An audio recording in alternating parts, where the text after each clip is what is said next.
Welcome, this is To The Root podcast, brought to you by Transitions of Indiana and We Grow Hair Indy, where we get to the root of hair restoration solutions, navigating hair loss, embracing life's journey, and everything in between. Last time we went over the key differences between FUE and FUT procedures. This week we've got a special guest to help us dive further into an FUE procedure. More specifically, our ARTAS Robotic FUE hair transplant. Our guest today is a prominent figure in the indie sports radio community. He's co-hosting the Wake Up Call with KB and Andy, and he's on 107.5's The Fan. He's a sports media professor at Indiana University, and you've probably heard him on his own podcast, Colts Corner with Kevin Bowen. Kevin, welcome. Great to have you here. Hey, Darren. How are you? I'm doing great. You're a young man in this industry, very competitive industry. Was broadcasting, and particularly the sports side of journalism, something you always had your eye on, something you always wanted to do? Tell us a little bit about that journey. Yeah, well, it's certainly a very evolving industry, and technology has certainly impacted it in a very digital age. And when I grew up, it was reading the newspaper on a daily basis. And I probably sound like a nerd, but I'm the son of two teachers, and I would run downstairs every morning and I'd want to read the newspaper. I'd want to read the sports page. In particular, I remember learning how to do math by adding up like Reggie Miller box scores in the paper. So again, probably a loser on the playground, but it certainly is where a lot of my passion kind of came from. And I'll never forget Deb Davis, the 7th grade teacher I had at Clay Junior High. She clearly kind of saw this in me. And I didn't love English, honestly. Sure. Probably math and geography in general, probably my two favorite subjects. But she was like, Kevin, you can do this for a living. And she kind of instilled it in me of like, let's give this a try. And so, I wrote some sports articles for our junior high newspaper. You're 12? Yeah, I'm 12, 13 years old, probably. Yeah. 7th grade, I guess, whatever 7th grade age is. And again, at the time, newspaper was really the driving industry from a, sports medium standpoint. And certainly sports radio was there, but I would say my first introduction was more on the newspaper side. Did a little bit in high school. Our high school wasn't, super abundant in terms of, having a bunch of media publications, and then went to Indiana University in Bloomington. And again, at that time in 2008, I continued to think I'm going to be a newspaper writer, Sure. Just real quick though, so when you're 12 and 13, what sports are you writing on? Definitely basketball. You're growing up in this state, Sure. Certainly. And at that time, I guess if I was 12 or 13, it would have been early 2000s. Peyton Manning starting to come more and more into the forefront of, someone that grew up in central Indiana. So whether it was Reggie Miller before or a little bit of Peyton Manning, football was definitely becoming that. I went to IU and I wrote for their school paper. And I'll never forget sophomore year, I had a friend, Frank Thurber, who talked me into going to a radio call-out meeting. And I was really hesitant. It's kind of a little bit of my personality of like, boy, I don't want to hear I don't like my voice. It doesn't sound very good. So I can't imagine doing radio. And sure enough, we ended up getting a 1-hour weekly sports show. And I did that my sophomore, junior, and senior year with him. And in that time frame, you go back, again, kind of 2010-ish, that's where the digital age started to, become more prevalent. Social media was starting to actually become a thing. I think I created like a Twitter and an Instagram when I was in college. And then sure enough from there, I think the written age has turned, newspapers have become, again, a little bit more digital. And then whether it's podcast, whether it's, just terrestrial radio in general, has kind of stood the test of time.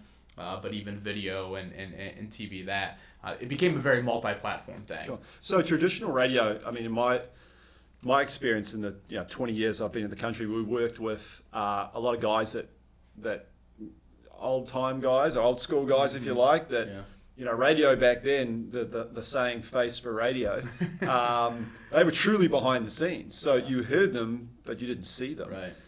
And I dare say when that technology changed and we moved into the digital age where they suddenly became much more forward-facing, that was probably the end of careers for a lot of guys. There was a real change there, and some guys evolved and changed. And I think about some of the other VIPs we've transplanted in the radio industry. How was it for you coming into an industry as a young man with a lot of the guys that have been around forever? Were they accepting?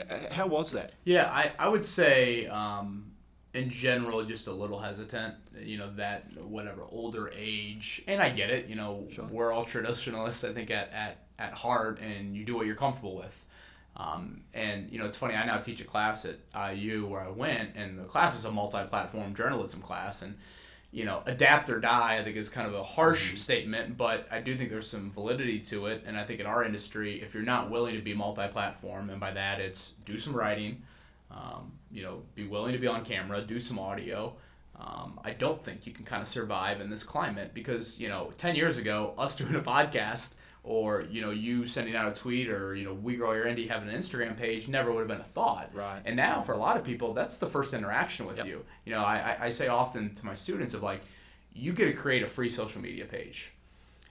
That oftentimes, I think in today's age, will be the first time that a potential employer finds you. And so what's that brand going to be like? You can decide Sure. how you want it to be. And so I kind of view it in my light right now of, I know not everyone is going to consume on multiple platforms. That's just not how. People don't have enough time in the day. People aren't that diehard outside of my mom and dad. Probably no one is frankly doing that. So I want to be available everywhere. And hopefully if you find me here on radio, you might say, oh, wow, he said he's doing TV on Wish TV here locally. Okay, I want to check that out. Sure. Or if they, come across my social media page. So I kind of viewed it as I know I'm probably not exceptional in any of those 3 or 4 different areas, but if I'm willing to be on all of them, then at least that provides the consumer, whether it's the viewer or the listener or the watcher, multiple areas where they can find me. So I just think the older age, probably a little bit of hesitant to do it. Now you've seen some that have kind of had to be, pulled into that sort of direction, and people who I grew up reading in the newspaper, they now have evolved into TV people, right. and things like that. So I just think that's the day and age of an industry that has really, really evolved. I grew up in another country, primarily watching other sports more so, and I always identify my childhood with certain moments in sport. If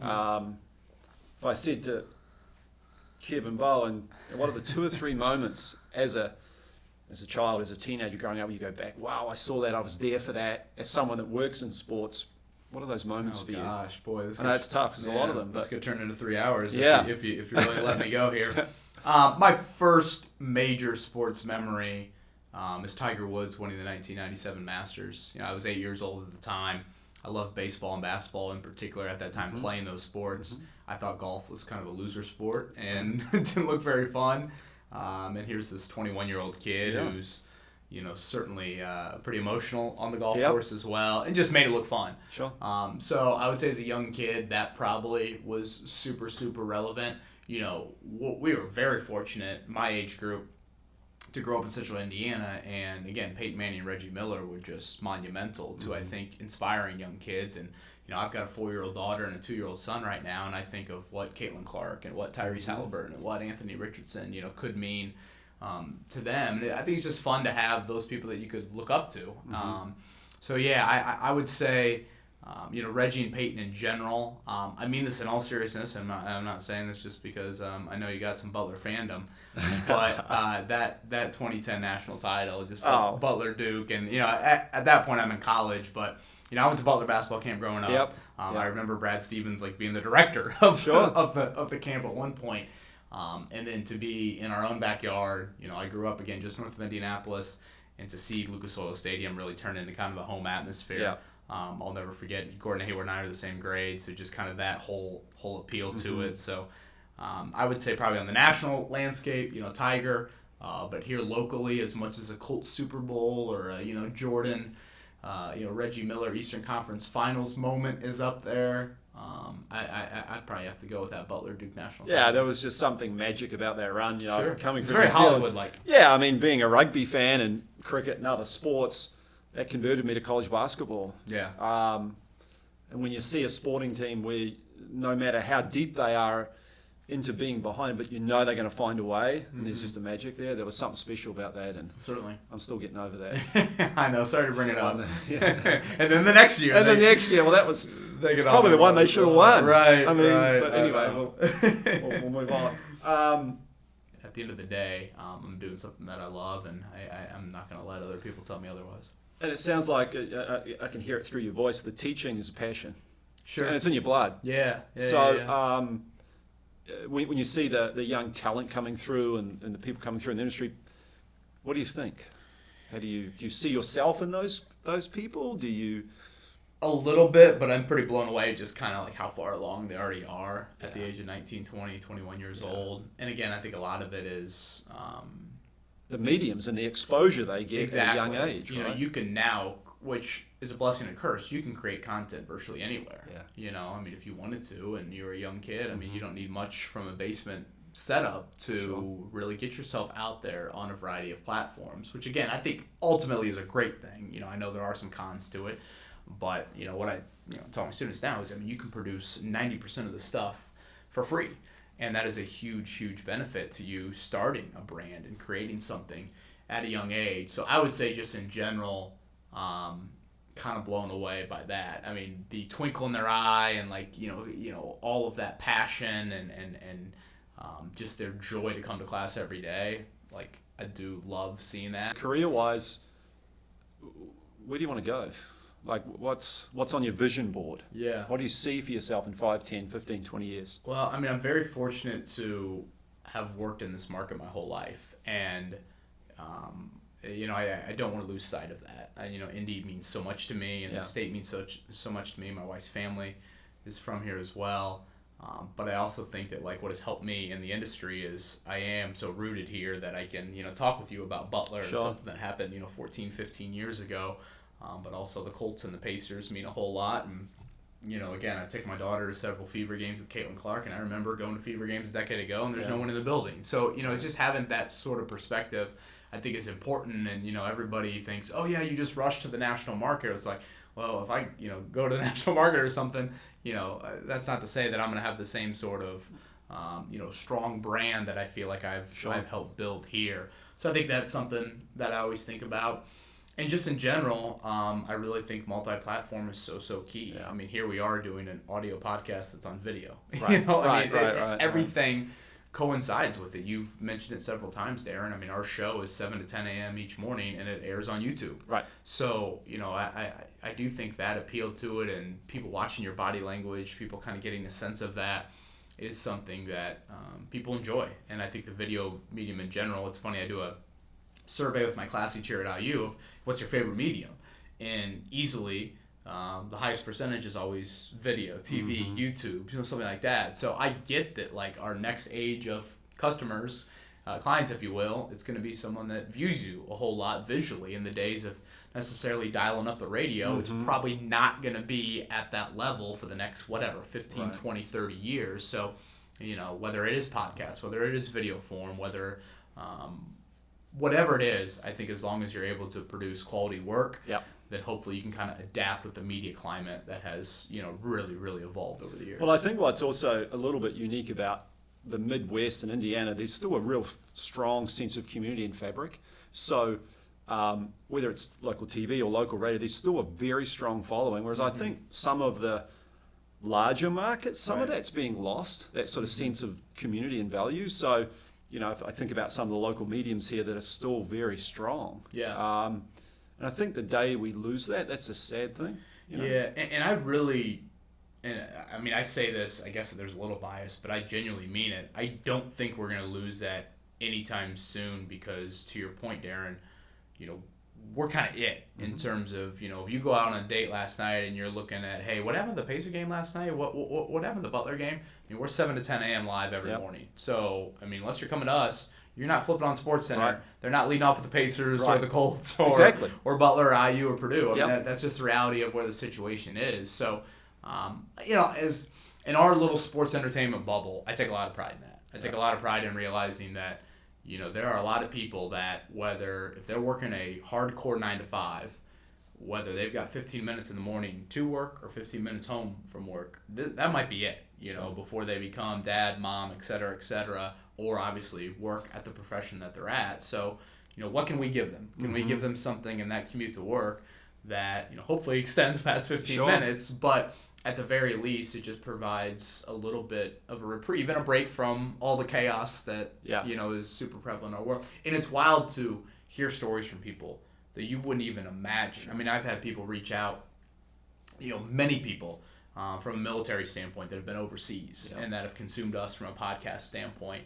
And, contacting me via messages or email of like, you don't know what it means to get a little glimpse of home. And I know that's on like the far end of the spectrum, but just to be able to provide that on a daily basis and to react to it in as live of a manner as I think you're going to get, I think is really cool, and to do it in the place you grew up. Hair loss, when did that start for you? What part did the fact that, look, I'm in front of the camera, versus just personally wanting to feel good about your hair? Yeah, I would say probably there was some point in my 20s, probably earlier than later in my 20s, where I'm like, oh wow, it's going. And then like fully admitting it to yourself, I think is a different animal, but I'm like, oh, who cares? Like, I'll just two-guard it up and, I'm good. I'll look like I'm in the Army or something like that. And, very quickly people see me work out and they're like, you're not in the Army.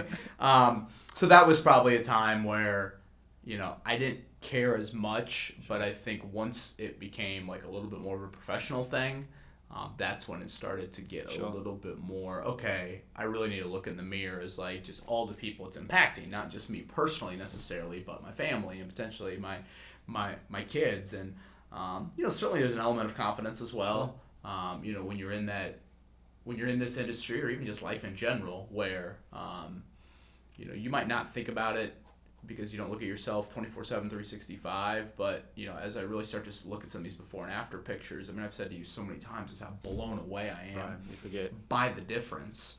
And as of right now, still haven't even reached a full year out. So it's just kind of crazy to see. So yeah, I would say probably right around kind of like early to mid 20s was probably when I started to realize, oh wow, this is definitely happening, and the whole two-guard for the rest of your life is probably not going to be the way to go. What a lot of people don't have that you have is you see yourself in the third person a lot more. Like, you're on TV, you're doing different things. I think you're live casting the radio shows, right? So it's in your face, so to speak, all the time, and so there's probably it's a professional and a personal element to having it done.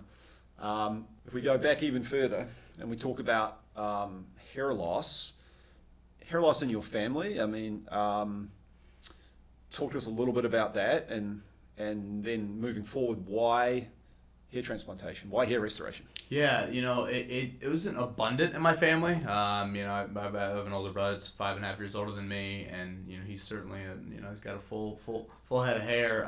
But my dad's definitely fought it a little bit. And I knew at a kind of a young age, you can tell that at some point it's probably going to be there for me. We go back to, I guess, walking in for that initial consultation, and you and I talked about multi-unit hair grafting. We talked about ARTAS Robotic FUE, and of course we do both procedure types. What do you remember from the consultation that day, and specifically about what you needed and how we kind of walked through that? Yeah, I mean, I brought up the microscope earlier. I'll definitely remember that when you flashed that up on the screen and just being like, wow. That's when we showed the strong, healthy hair back here compared to what's going on up here. Correct. Yeah. He was kind of blown away by it, to be honest with you. And I think there was still an admittance walking out of the car of like, I don't need it. No. I mean, again, I was very impressed, but like, and at times it was just like a reluctance to admit what was going on there. And then, whether, I think you might have sent a follow-up email. Yeah. Maybe after that, and kind of shown it to Maddie, and just, hearing someone that, certainly I value her opinion a ton, to be like, okay, let's take a closer look at it. And I probably needed that. And then just in the follow-ups of, whether it was purely the information or the delivery of it, I just thought that combination of it really got me to a point where, A, a level of admittance, sure, but then B, like, okay, this is going to go well. Yeah. Like, whatever. If there's risk or there's nerves, and, some people might feel differently. Some people might be a little bit more of that, hey, I've had surgery done, or I'm ready to go. I'm fine with people, picking and prodding at me. Like, I'm just not that. Yeah, and you certainly get that guy that comes in and says, all right, I'm ready to go. Right. And it's different for everybody. Sure. And when we looked at you, and again, it's kind of sad what makes me excited, but I remember your donor hair quality, and I said your energy level was you look like you were cheering for Butler. Yeah, if you had said to me 20 years ago, I'd be getting excited about looking at another man's hair. I would have thought Sounds a bit odd. But what was really great about you was the quality of that donor hair, the texture, the number of hairs per follicle in the genetically permanent area. And very focused area up front. Yeah. So the fact that it was a focused area and it wasn't too large, it was very, very sort of centralized to that frontal third of the head. ARTAS Robotic FUE was perfect for that approach, where we can get a lot of follicles in a single procedure. The grafts we get with that approach are the way the follicle naturally occurs in the back. So generally 1, 2, 3, sometimes 4 head groupings. The other approach, the multi-unit hair grafting, which we could have done with you, tends to be suited to larger areas, creating heavy density. You just had that nice balance where we felt like that was perfectly suited to you. And you like to wear your hair really short or have the option to do that on the back and the sides. So, obviously there's pros and cons to both. And that ARTAS procedure is a longer day, as we said before. You're in at 8 o'clock, but it's pretty smooth, recovery smooth. The hairline design, so, a really contentious thing out there in the hair transplant world is hairline placement. Right. And a lot of young men in particular, they want a very young, low, youthful hairline. And we explain to guys that what we do today is permanent. And the good thing about a hair transplant is it's permanent, it looks natural, but if it's in the wrong place, it's permanently in the wrong place. And as you age, facial structure changes. So we've got to make sure we give you a hairline that looks age-specific as you continue to age. There are some people that would say, well, why didn't you lower Kevin's hairline more? And what's interesting is when you see the hairline marked out, you look at the pictures on the website, on the VIP page, it's like, wow, that looks a really rounded lower hairline. And I can remember looking at it thinking, well, that's pretty aggressive. But when it grows in, it looks very natural. If you can take us back, if you have any memories from when that hairline was being marked out, what were your thoughts around that? Yeah, I remember that was one thing that really I sat there and was like, okay, I guess that makes a lot more sense. Right. Initially I'm just like, oh yeah, you're going to put it super low. And I guess I didn't even throw out an age, but like I'm going to look like I did in college, or something like that. But, you made it very clear in explaining that, and as well, Dr. Slusher did as well, just like, we got to find the happy medium. Because 34 will turn into 44, will turn into 54. So, again, that was something that probably initially didn't 100% resonate to me, but as you really started to show other people's before and after stuff, and then once my hair got because we did trim it back a little bit day of procedure to really get it a little bit more kind of up in that area. That's when it kind of resonated with me of like, okay, this makes sense. And like, again, I wasn't going for the, I'm trying to look like I'm going to senior prom here.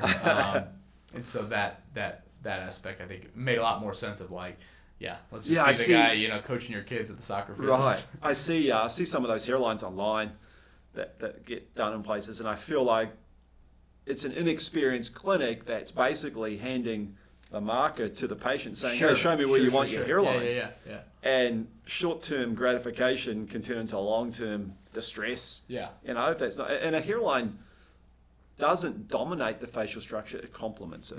Right? You need to look like a guy that's never had a hair transplant. And if you don't get that hairline right, and that's part of that pre-procedure process, which is really important. It's education up to it as well. Understanding for guys thinking about transplants is we've got to think long-term about how we place the hairline now so it looks natural down the road. If we sort of go back, I guess, and start off by going back to procedure day, you had an ARTAS Robotic FUE procedure. Tell me what you remember of the day. Boy, that's a great question. I certainly remember just like the efficiency of the whole day. I remember my wife and I getting to the offices and, the doctor going over everything with me and, kind of painting out, for lack of a better term, what exactly the new hairline would look like. And I don't know, it was kind of a weird feeling. Like when you sit in that chair, it's like there is an element of like, you're a little nervous just because I'm not someone that has had a lot of surgeries in my life or anything along those lines. But then also like you're reassured by just seeing the amount of detail that goes into it. So it was kind of a weird dichotomy, if you will, of that. Yeah, it's one of those things where you realize I'm actually doing this. Sure, doing it. Yeah, there's no turning back. But no, procedure day itself, I mean, I certainly feel like I kind of blinked and it was early afternoon. I would say those final couple hours, I'm a pretty twitchy individual, and I'm a talker and a mover, and so maybe those last couple hours I was kind of itching to get out of there. But I've said this to you so often, and I really meant it. I couldn't believe just leaving there and thinking back to that Friday night I had it done on a Friday morning, just how much I do remember. And then how much in general that weekend was really smooth. 3 phases procedure day: harvesting the follicles, making the sites to place the follicles, placing the follicles. You get a little mild sedative for the harvesting part, so I'm not sure how much of that you remember, but what do you remember of those phases? I definitely remember, I probably remember the final 2 to 3 hours, pretty intently. Remember having lunch? I do remember having lunch. I remember going to the bathroom. Yep. Walking to the bathroom. I remember I was asking if I could check my phone, and that was a no-no. Probably shows you how addicted I am to Twitter. But probably those final couple hours of just I'm a taller individual. Yeah. Sitting in this chair is really starting to bother me, and all of that. So I remember, again, you could walk me through the process a lot better, but maybe just kind of the final couple times where they took the follicles and just. Yeah, so the robot, so we shave the harvest area down. You got a little mild sedative, which is actually relatively light, so you're interactive. I mean, I come in and chatted to you, but it has a little amnesia effect. Mm-hmm. So they harvest the follicles. That's 2 to 3 hours. Yeah. They numb the area up here, which you don't feel because you've had the mild sedative. Then the physician goes in and does the little tiny microscopic incisions on the specific angles to place the follicles.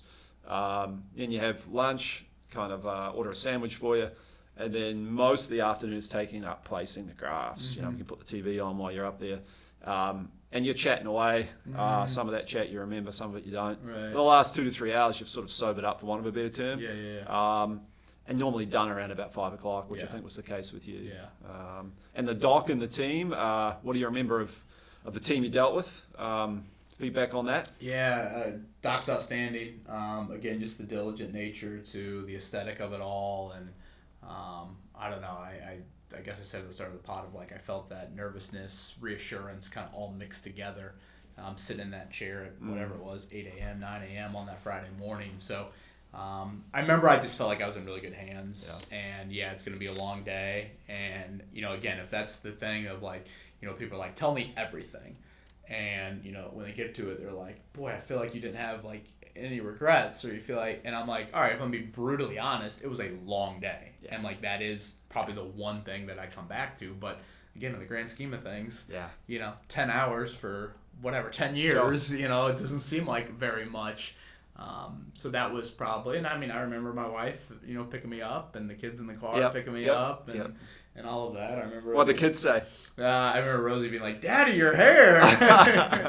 And she was very helpful, and helping mommy with setting my pillow up and making sure everything was, I had one of those airplane, the U-shaped travel pillow, neck braces, and I'm not a great sleeper to begin with, so. That there was some frustration with that first night. It's just oh man, I wish this could be a little bit easier and falling to sleep. But really, once I got through that first night, you kind of got used to it. And reaction of we've talked about this before, but reaction of wife and family members and people around you. I think there's a stigma that used to be there with hair transplants, where we all had an uncle or someone we knew that had the old plugs or cornrows put in the top of the head, have a midlife crisis, and get a Harley and get plugs. What was that reaction like when you sort of made the move to get this done? Yeah, I'll never forget my aunt Kathy seeing me at I guess it would have been, I don't know, maybe Easter or something, kind of a few months out, and she's my godmother. She's literally known me for my entire life, and she's not a very outwardly emotional person. She's like, "Whoa, Kevin, I am blown away by not only how it looks, but I think the natural nature to it." It's funny. I'm not someone that likes a lot of people kind of picking and prodding at me. But, people that are into that stuff, they do want to be like, "Can I look at it? Can you explain?" I'm like, "Yeah, they took, from back here and then, put it up here." And I try to make it as simple as possible. But I think people are a little confused by that. It's wait a minute, they took your follicles that are back here, and I'm like, "Yeah, back here everything was good and good," and I know each candidate's obviously different, So I think that's the other element to it. It's not just here's the before and after pictures, but it's like, wait, how did they do it? Yeah. And just the natural nature to it. But that's, I think, where you're really kind of blown away by it is, whether I'm at family functions or whether, my wife and I did a 5K walk a few weeks ago, and I'd seen some people that, I really only see at that 5K walk every year. And, one of them comes up to me, and I'm not, like, super close with this person. Him and I have conversations, when we're at that. And he's like, hey, tell me more about that. Like, I've been thinking about it, and, it's kind of funny. I looked at him and thought, I feel like you've got the same thing that I had. And I explained the whole process to him and all of that. So I think when you, whether it's my age, whether it's, just the overall look, you realize, a lot of people, either whether they, want to admit it or not, they have very similar feelings that, I had, whether that be a professional thing, whether it be a personal thing, whether it be a confidence thing, whether it checks all those boxes. You do start to realize how many people are kind of in the same boat as you. I genuinely encourage people. I'm like, sure. Just go to the VIP pages on the website. Because I remember we did something a few months ago, and I think I had like an audible gasp when you showed me the day of procedure photos. Yeah. To what that it was is. the testimonial shoot at the house, I think it was. Yeah, right? yeah. And I'm like, oh my gosh, that is me. what early November looked like, Yeah. and here we are, whatever, the spring of the following year, the summer of the following year. So, I would just say, hopefully continuing on this path. And, I would say probably something that I get asked about the most, or maybe where I was kind of most hesitant day of procedure, was like, what would that 24 or 40-hour period look like after? And, sleeping upright, it like that to me is like the one thing I remember of like, that was kind of tough. It's a pain in the butt. Yeah, but like outside of that, I really, and I say this in all seriousness, I really didn't have any other big issues. Yeah, and I think like managing the lead up to the procedure, right? So obviously knowledge is power. So we're talking about things like having your hair a bit longer on top so you can mask it. I mean, we did a video with you, and I think it was 12 days post-transplant. It's on the VIP page where a lot of guys are worried about how am I going to look a week, 2 weeks after. And you had the hair styled, you had it pulled forward, you had a short back and sides. And look, I could see where they had done some work, but Joe Public walking past you that's not really looking for anything wouldn't know. Right. So having some lead up time to sort of plan around things, and hair transplant is one of those things where when you think about it, because you haven't had an experience until you're actually in the moment and you live it and you get through it, you don't know. And for the vast majority of guys, they go through it like, that wasn't, and everyone's like, oh, I'm really worried people are going to notice, they're going to say something to me. People don't care about what other people, people don't look at you and then go home that night and say, I saw Kevin today, he's got those little, his hair. And they don't, they just move on after seeing you. Right. So again, that how we perceive ourselves versus how other people do is two different things. Yeah, and I remember like seeing my brothers a couple weeks after on Thanksgiving, and I remember him saying something to the effect of like, "Wow, it looks a lot better than I thought it would look." Yeah. And, and if anybody's gonna be with me out there, you would think it would be him. And again, I had it done on a Friday, and I remember I was nervous to you because. Again, I cover the Colts on a pretty daily basis. The Colts had a game that Sunday morning in Germany, and obviously I didn't go to the game in Germany, but I still wanted to watch it and write something for our website and then do some TV that following week. And I didn't know. I mean, I was you said I think you'll be good, but you just didn't truly know. And for me to have even woken up on that Saturday and drive myself to your guys' offices and to have that morning shampoo and all of that, and then to be really fine on that Sunday and back to work in a very normal 9 to 5 capacity on that Monday.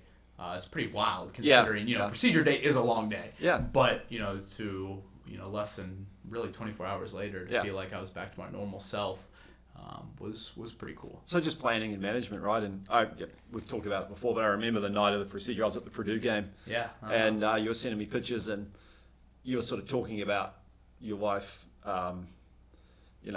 being understanding, and I understand that because I'm at the Purdue game. My wife's pretty used to it after 20 years. Right. I often joke if I lose my phone and someone finds, like the police find my phone or something, and I've got these weird pictures of guys' heads on my phone. What's this guy into? This guy's a little off. Pretty quickly. Yeah, this guy's a little weird. But and I think from our point of view, it's also being there after the procedure for guys. This is not just about taking your money and saying, good luck, thanks, see you later. Obviously we follow through, and that's a very important part of obviously building a long-term practice and building relationships, right? That's what it's all about. And it's the same thing it is that really you're doing in a different way. You're just building relationships with people, and you're creating a sense of community, and you're helping people.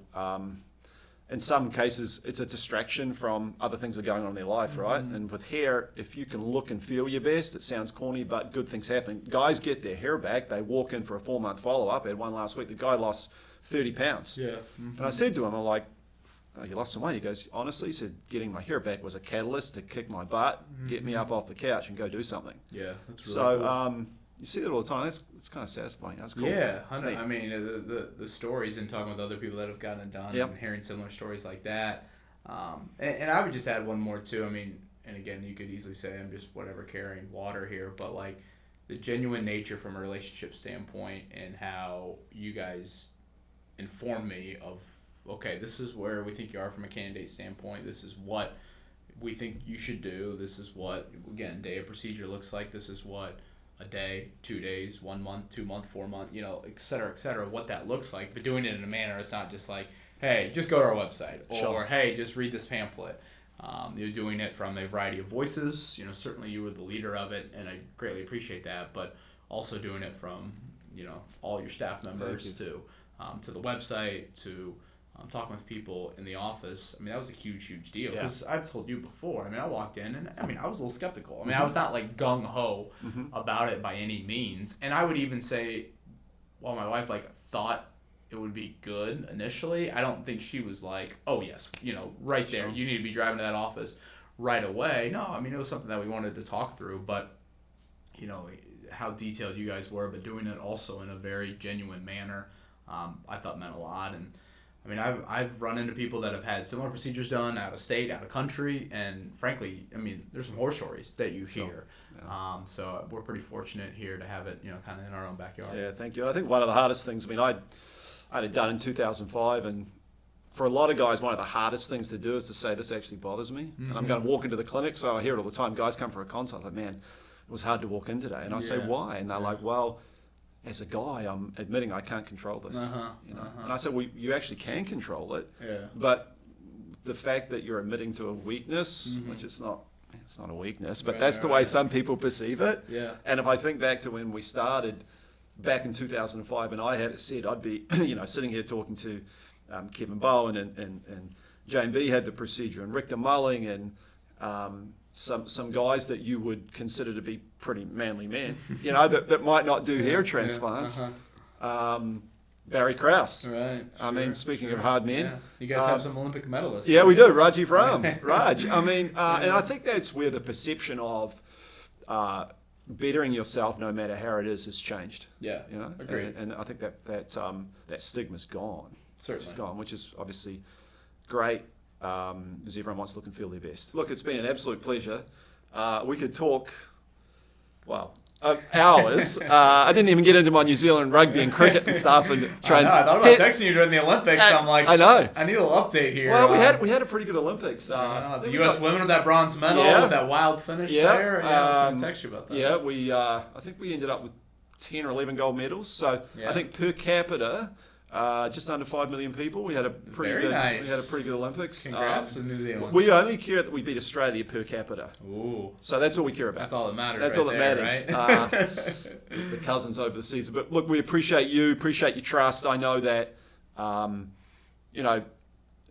aside from the personal element of having something like this done, you're putting yourself out there, right? And you're saying to guys out there, guys, it's okay. If it bothers you, it's okay. Do something about it. And can't thank you enough for that, man. It means a lot, and obviously getting to know you has been fantastic, and the VIP page, a lot of fun with that on the website at wegrowharindy.com. So we'll keep it going, and appreciate everything you've done for us, man. It's fantastic. Well, the feeling's mutual. Again, I think at the very least, I just encourage people just simply to ask questions. Sure. And get the answers from you, get the accurate answers, and the answers from people that care. Sure. And I felt that way. Again, I didn't feel like I was simply, you're handing me a book or you're handing me all this stuff and you go figure it out. No. Let's talk through this and let's explain where you're at and give you the answers that you need. So thank you to you.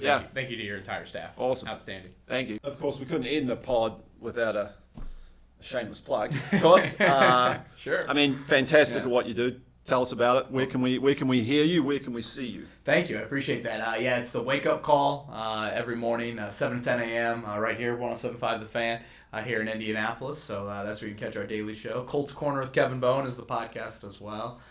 So yes, I appreciate the shameless plug. Better shameless plug than hair plug. Right, exactly. There you go. No pun intended. Great to have you on the podcast. You It's bet. been a lot of fun, man. Thanks, Thank you. Darren. Thank you. Next time on To the Root, we've got Dr. Contractor back. He's going to talk about the risk of going abroad for a hair transplant. You'll want to tune in to hear about his personal experience when he went abroad with a friend to get a hair transplant in Turkey. Email us at info@wegrowhairindy.com with your questions or topics you want to cover. Head to our website to schedule your free consultation with one of our experts. I'm Darren Andrews. Thank you for listening. Catch you next time.